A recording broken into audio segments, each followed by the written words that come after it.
Ven, descubre lo que nunca te contaron, los secretos que el tiempo ha enterrado.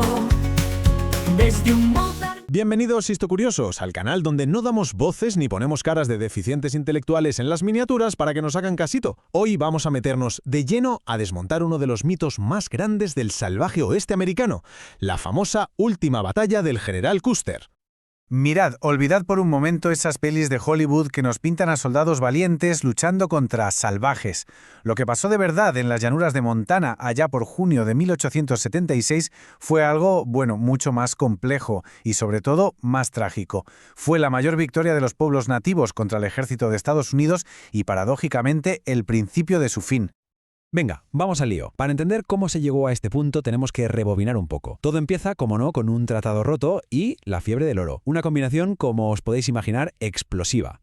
Fijaos en qué poco tiempo se tuerce todo. En el 68, el gobierno de EEU firma un tratado que garantiza la soberanía Sioux sobre un territorio inmenso. Pero solo 6 años después, una expedición del mismísimo Custer confirma que hay oro. Con la economía del país hecha un desastre, la avaricia, ya se sabe, pudo más que la palabra dada. Y Washington lanza un ultimátum que, era una declaración de guerra en toda regla. Y ojo, que aquí está la clave.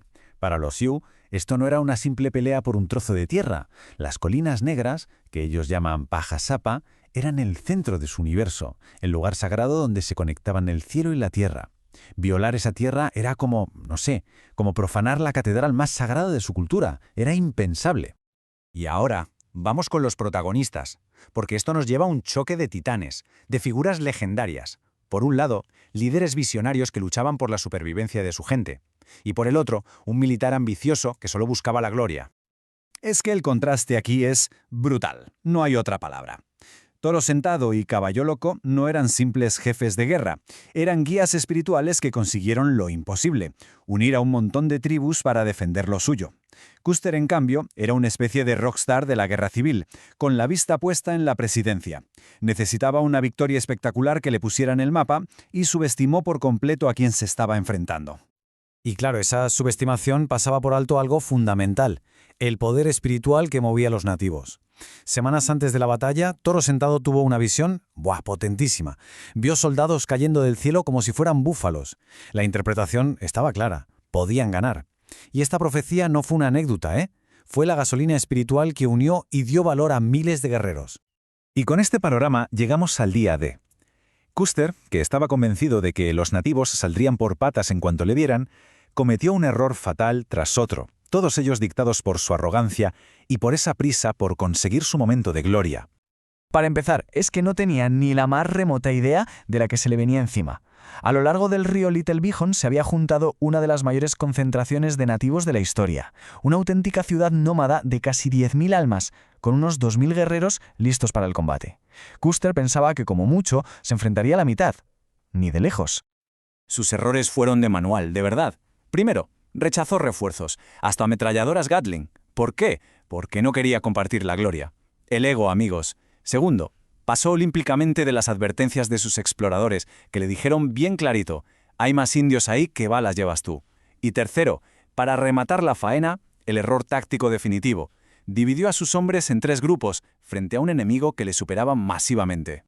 Y claro, los líderes Sioux, que de tontos no tenían un pelo, usaron todos estos errores en su contra. El primer ataque fue un desastre, repelido al momento. Mientras tanto, a Custer lo pillaron por sorpresa y lo rodearon. Caballo Loco, que era un genio de la táctica, organizó un ataque por todos los flancos a la vez. La batalla para los hombres de Custer no duró horas. En menos de 60 minutos, ¡zas!, se acabó. El resultado fue, una carnicería. 268 soldados del 7º de caballería murieron, incluido el propio Custer, sus 2 hermanos y hasta un sobrino. Ni un solo hombre de su batallón principal quedó vivo para contarlo. Ni uno, Y ahora agarraos, porque si comparamos esa cifra con las bajas nativas, la cosa es de locos. Se estima que murieron unos 40 guerreros. La desproporción es que es abrumadora. Demuestra la superioridad táctica y numérica total de la coalición Sioux y Cheyenne. Así que aquí viene la gran paradoja de toda esta historia. Esta victoria épica, la más grande de los pueblos de las llanuras, se convirtió irónicamente en el clavo que selló el ataúd de su forma de vida.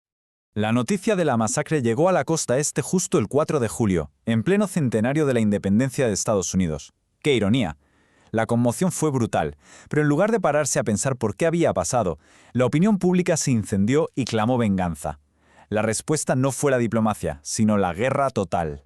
Y la venganza fue terrible.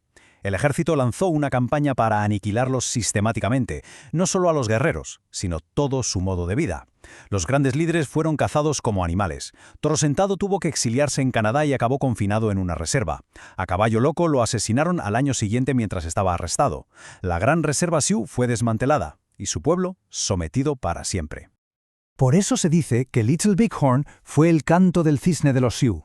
Una victoria militar brillante, sí, un último y magnífico acto de resistencia de un pueblo que luchaba por su tierra y su dignidad, pero al final se enfrentaban a una maquinaria de expansión que era, sencillamente, demasiado poderosa. Y hasta aquí nuestro análisis de hoy. Si esta forma de desgranar la historia os mola, no os olvidéis de suscribiros al canal y, muy importante, activar la campanita de notificaciones. Si os ha gustado el contenido, pues ya sabéis, un buen like y a compartirlo. Dejad vuestra respuesta a la pregunta en los comentarios, nos encanta pasarnos a leer qué otros temas históricos os quitan el sueño. ¡Nos vemos en la próxima! Ven, descubre lo que nunca te contaron, los secretos